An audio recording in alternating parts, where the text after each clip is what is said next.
Kembali lagi di Cerita Cinta Channel. Jangan lupa like, comment, and subscribe ya. Terima kasih.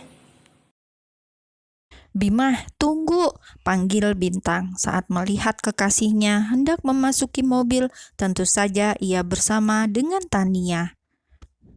Untuk sesaat, Bintang terdiam. Ia menarik nafasnya dengan cukup panjang, menyiapkan kata demi kata yang harus ia ucapkan untuk kekasihnya. "Ayo putus," ucap Bintang dengan sekali tarikan nafas. "Sepertinya hubungan kita memang sudah tidak sehat." Bukankah suatu hubungan itu antara dua insan yang saling mencintai dan ingin memiliki? Dua insan yang harus berjuang mempersatukan dua hati yang berbeda menjadi satu. Dua insan yang memperjuangkan satu sama lain. Tapi di sini aku merasa hanya aku yang berjuang tanpa pernah kamu memperjuangkan aku. Kamu yakin? Tanya Bima dengan ekspresi wajah datarnya, dengan cepat memotong ucapan Bintang. Sementara itu, Bintang yang mendengar respon dari Bima langsung dibuat terkejut. Ternyata benar dirinya sudah tidak ada di hati Bima. 2 tahun lebih waktunya terbuang sia-sia. Laki-laki itu tidak ingin memperjuangkannya. Jadi untuk apa dirinya berjuang? Batin Bintang. "Aku yakin aku gak mau maksa kamu untuk selalu ada buat aku.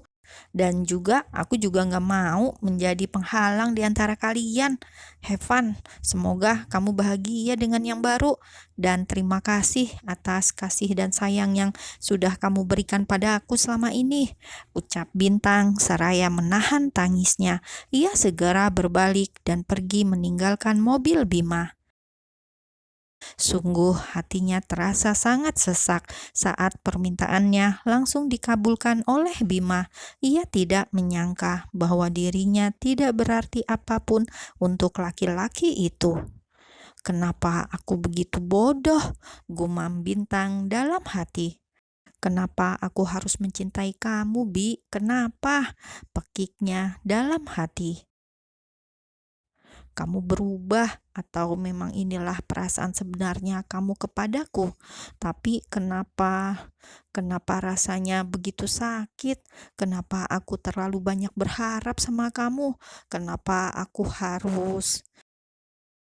Bintang terus berjalan dan sesekali berlari kecil sambil menangis, hingga tanpa ia sadari bahwa ternyata ada sebuah mobil yang mengincarnya sejak tadi.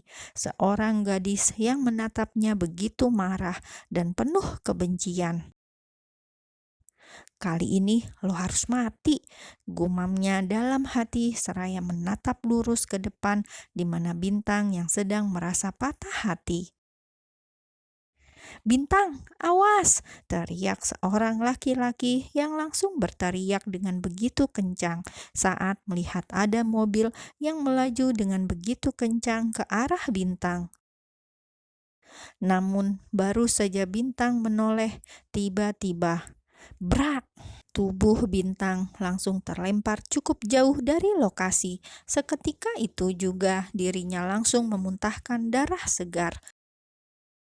Namun meski begitu, gadis itu masih tersadar dan masih bisa melihat dengan pandangan kabur bagaimana orang-orang yang langsung berkerumun ke arahnya. Tak hanya itu, ia juga mendengar suara-suara yang terus memanggil namanya dengan begitu panik dan khawatir. Hingga tak berapa lama, akhirnya Bintang kehilangan kesadaran dan pingsan. "Minggir lo semua!" seru seorang laki-laki yang langsung mendorong semua orang agar menjauh. "Ra, bangun Ra, bangun! Kara! Buruan, panggil ambulan, goblok!" bentaknya kepada dua laki-laki yang nampak masih syok di dekat tubuh Bintang. Mendengar bentakan dari laki-laki itu yang tak lain adalah Raka, membuat kedua laki-laki yang tak lain dan tak bukan Angkasa dan juga Bima langsung tersadar dan segera menghubungi ambulan. "Ra, Bangun, Ra, bangun. Gua mohon, lo harus bangun. Gua gak mau kehilangan lo lagi. Please wake up. Raka menangis sambil memeluk kepala adiknya yang sudah berlumuran dengan darah. Sedangkan Angkasa, setelah berhasil menghubungi ambulan, ia segera pergi untuk mengejar mobil yang sudah menabrak calon istrinya. Sementara itu, tak jauh dari tempat kejadian, seorang wanita yang masih mengenakan seragam putih abu-abunya hanya mampu melihat dari kejauhan sambil meremas kuat tas selempangnya. Beruntung ya jadi lo, Bin. Banyak yang sayang sama lo, banyak yang perhatian sama lo. Bahkan suami dan kakak gue sendiri juga lebih peduli lo daripada gue. Gumamnya seraya meneteskan air mata. Turun loh, bentak Angkasa saat motornya berhasil menghalang mobil yang sudah menabrak Bintang. Dengan santainya, seorang gadis itu langsung turun dan menatap Angkasa dengan tatapan yang sulit dimengerti. Tentu saja hal itu membuat Angkasa seketika langsung terdiam. "Hello baby," sapanya seraya tersenyum tanpa dosa ke arah Angkasa. "Lama ya kita tidak bertemu, I miss you." Angkasa langsung mengepalkan tangannya dengan cukup erat. Matanya menyorot tajam pada gadis di depannya. Dadanya bergemuruh seolah ingin meledak saat harus menghadapi gadis itu kembali. Brak! Angkasa langsung meluapkan amarahnya dengan memukul badan mobil itu dengan sekuat tenaga. "Why, don't you miss me?" tanya gadis itu menatap lelakinya dengan tatapan polos. "Lo udah keterlaluan, Elis," seru Angkasa sambil menggertakkan giginya menahan amarah. "Kamu itu hanya milikku, Sah, dari dulu hingga sekarang. Dan jika ini alasanmu tidak mau kembali padaku, maka dengan terpaksa aku harus menyingkirkan dia," ucap gadis bernama Elis itu dengan santai. "Lagi pula dia sudah tidak berguna hidup di sini." "Tutup mulut kamu," saru Angkasa tak terima. "Apakah aku benar berbicara?"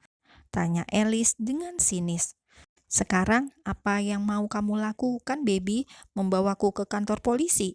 Again? Hahaha, ini silakan," ucap Elis dengan begitu santai memberikan kedua tangannya kepada Angkasa. "Lo gila, Lis, lo benar-benar gila," geram Angkasa semakin tidak percaya dengan apa yang gadis itu lakukan. Angkasa menyerah, ia tidak akan mungkin bisa menghadapi Elis seorang diri. Angkasa segera membawa Elis untuk menemui orang tuanya. Ya, hanya Ayah Langit yang bisa menangani manusia seperti Elis seperti beberapa tahun yang lalu. Elis adalah pacar pertama Angkasa. Elis tidak terima diputuskan sepihak oleh Angkasa. Dia marah dan menangis meminta Angkasa menarik ucapannya. Angkasa sudah mengajak Elis agar berteman saja, namun Elis tidak mau dan dia hanya mau menjadi pacar Angkasa. Elis pernah meminum sebuah racun yang membuatnya hingga masuk rumah sakit. Setelah sembuh, ia hendak mencari Angkasa kembali, namun sebuah kenyataan pahit kembali ia telan. Ia tahu bahwa Angkasa sangat hobi bergonta-ganti pacar dan yang lebih membuatnya marah saat ia tahu bahwa Angkasa mencintai Bintang. Elis tidak terima dan selalu memata-matai Bintang kemanapun pergi. Untuk sesaat, Elis merasa lega karena ternyata Bintang memiliki pacar bernama Bima. Akhirnya ia mundur mencari waktu yang tepat untuk mendekati Angkasa lagi. Dan ternyata tadi ia melihat bahwa Bintang baru saja putus dengan Bima. Berbagai pikiran negatif muncul di benak Elis. Jika sampai Bintang putus dengan Bima, pasti akan kembali dekat dengan Angkasa. Itulah sebabnya mengapa Elis memilih menabrak Bintang agar Angkasa tidak lagi bisa mendekati wanita lain. Elis hanya mau dirinya yang ditatap oleh Angkasa. "Baby, aku itu sangat merindukanmu," kata Alice begitu manja merangkul lengan angkasa yang tengah menyetir mobil. "Diam, Alice," bentak angkasa semakin marah. Ia pun segera menepikan mobil milik Alice, lalu mengikat tangan Alice dengan menggunakan dasinya. Ia juga menemukan sebuah sweater yang ia gunakan untuk menutup wajah Alice. Bukan marah, gadis itu justru tertawa dan semakin menggila. "Puas-puasin lo tertawa, karena sebentar lagi lo gak bakal bisa tertawa," gumam angkasa semakin mempercepat laju mobilnya dengan kecepatan penuh.